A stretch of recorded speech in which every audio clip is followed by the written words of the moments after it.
Salut les fans de Tokusatsu et à ceux qui le découvrent, bienvenue dans ce premier Toku Time. Dans cette émission, nous vous proposerons de découvrir toutes les facettes du Tokusatsu. Nous explorerons les genres actuels et passés, des plus vieux kaiju au dernier genre créé, le Midnight Horror Action Drama. Nous vous présenterons tous les aspects de ce formidable univers. Aujourd'hui, je vais vous parler de Sentai et de Super Sentai. Eh bien, le Sentai, il est né de l'imagination du grand mangaka Shotaro Ishinomori. C'est lui qui a créé les codes et les bases qui évolueront avec le temps. Avec ça, on peut distinguer 4 phases d'évolution. La première est de 1975 à 1977. Les deux séries Sentai sont Himitsu Sentai Go Ranger et Jaka Dengekitai. Ce sont elles qui posent les bases de ce que sera plus tard la franchise qu'on aime et qu'on adore tous. Elles mettent en scène 5 héros de couleurs différentes se battant contre une organisation maléfique très méchante avec divers gadgets, qu'ils soient des armes astucieuses ou des véhicules géants appelés mecha. Go Ranger connaît un vif succès auprès du public. Mais dès le lancement de Jaka, la série ne rencontre pas un taux d'audience suffisant parce qu'il y avait 4 personnages. Et 4, c'est un chiffre porte-malheur au Japon, il est synonyme de mort. Mais bien que des changements tels que des intrigues pour enfants ou l'ajout de nouveaux personnages comme Big One furent apportés, ça ne réussit pas du tout à faire remonter le taux d'audience de la série et elle fut annulée juste avant Noël, le 24 décembre 1977. C'est pas de bol. Mais malheureusement, après seulement 35 épisodes, Ishinomori abandonne le projet. I've been addicted to you. Goodbye, my lover. Goodbye, my friend. You have been the one. You have been the one for me. Mais ça n'empêchera pas d'avoir un épisode spécial où les deux équipes se rencontrent. C'est une chose qui se traditionnalisera quelques années plus tard.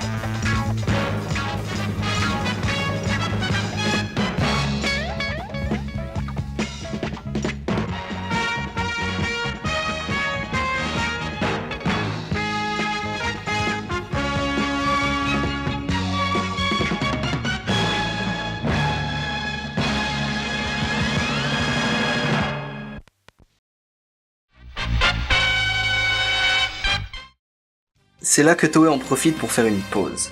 Ils s'associent donc à Marvel en 1979 pour créer ensemble Battle Fever J. Cette collaboration durera 3 ans jusqu'à Sun Volcan. C'est donc une période qui s'essaye à plein de nouveaux codes qui fera évoluer le genre avec son époque. On y découvrira notamment des scénarios un peu plus sombres que d'habitude. L'une des premières nouveautés présentées au public, c'est le concept du Changer. C'est le gadget principal de nos héros qui va leur permettre de se transformer en super-héros. Ils peuvent prendre diverses formes allant de la bague à la montre. Côté héros, nous avons les premiers prémices de ce que deviendront plus tard les Super Rangers. Premier essai dans Dynaman avec le Battle Tector de Dynablack, puis une version pour toute l'équipe avec les 5 Tector dans Fiveman. Nous avons aussi les premiers héros additionnels avec tout leur équipement dans Liveman avec Greensai et Black Bison. La plus grosse nouveauté de cette période, c'est très certainement le robot géant. Le Battle Fever Robot, c'est le premier de ce qu'on va appeler les Super Sentai Robots. Et Sun Volcan introduira pour la première fois le concept d'assemblage de machines appelé Gatai. Par la suite, le nombre de pièces à assembler augmentera. Il y en aura 3 pour le Goggle Robot de Goggle 5 et 5 pour le Great 5 de Maskman. Flashman introduira le concept du second robot avec Titan Boy. Qui dit Gatai dit Super Gatai. Liveman sera la première série à faire se combiner 2 robots, mais aussi la première à créer des mechas de forme animalière. Dans la lignée du toujours plus gros, Turbo Ranger nous présentera la première base robot et Jetman le premier Busso pour le robot principal. Toutes ces nouvelles idées innovantes seront encore plus creusées et certaines voire même développées dans la prochaine phase d'évolution de la franchise.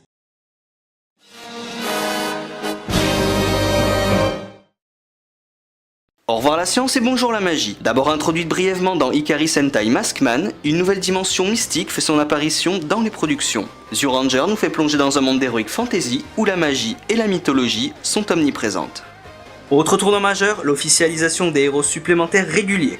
Ils se divisent en 2 catégories. Tout d'abord les héros additionnels que tout le monde connaît, surtout le premier d'entre eux, le célébrissime Tommy. Bon, non, Burai, Dragon Ranger. Oh non, Lek! Il apparaîtra sporadiquement tout au long de la deuxième moitié de la série, apportant un petit peu plus de maturité au scénario souvent considéré trop léger. L'année suivante, dans Gosei Sentai Dai Ranger, apparaît l'un de mes 6e préférés, Kiba Ranger, qui se révèle être un enfant tout à fait charmant, adorable et très bien élevé bien sûr. Tout au long de cette phase, différents styles seront explorés, allant du guerrier ancestral en passant par le surfeur d'argent pour finir par un vigile rabat-joie et son T-Rex domestique. La deuxième catégorie s'appelle les Bangai héros. Des héros supplémentaires comme Ninjaman rajoutés pour le fun. Bah oui, parce que c'est trop cool d'avoir plein de héros. Et ouais. De ce côté-là, on a droit à la version Sentai des statues de l'île de Pâques, en passant par un robot policier de l'espace, pour finir par un taureau qui voit rouge. Et c'est aussi pendant cette période que nous avons nos premières ébauches de Super Rangers à proprement parler, comme les Megatectors dans Mega Ranger vs K-Ranger, ou les Lumières de la Galaxie dans Gingaman.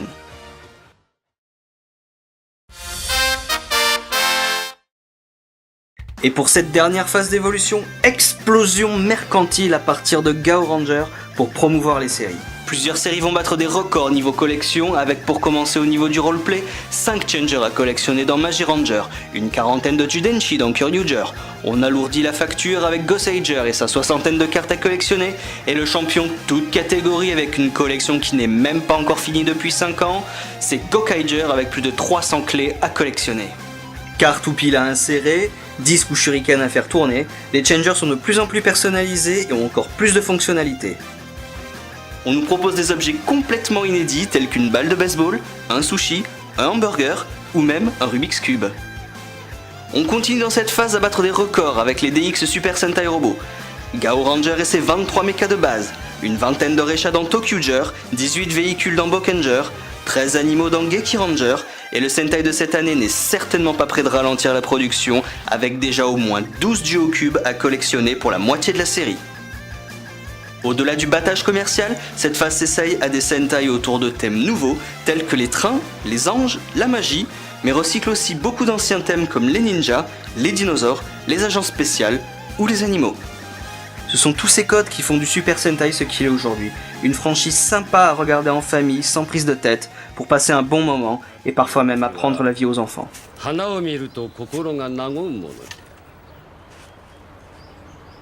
真っ赤なバラを育てるためには実は必要な4つの色があるのじゃがご存知かな？一つは透き通った青い空じ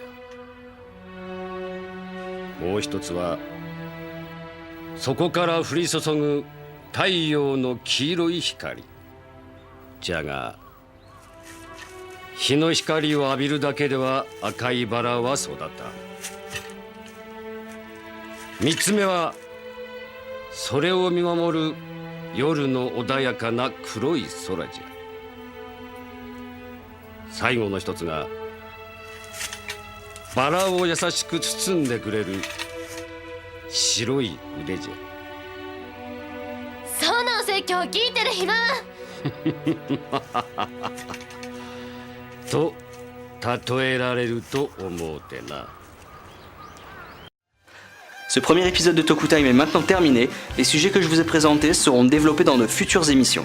J'espère que vous avez passé un bon moment avec moi, n'hésitez pas à liker, partager la vidéo et réagir en commentaire ou sur les réseaux sociaux. A bientôt les Tokuvors.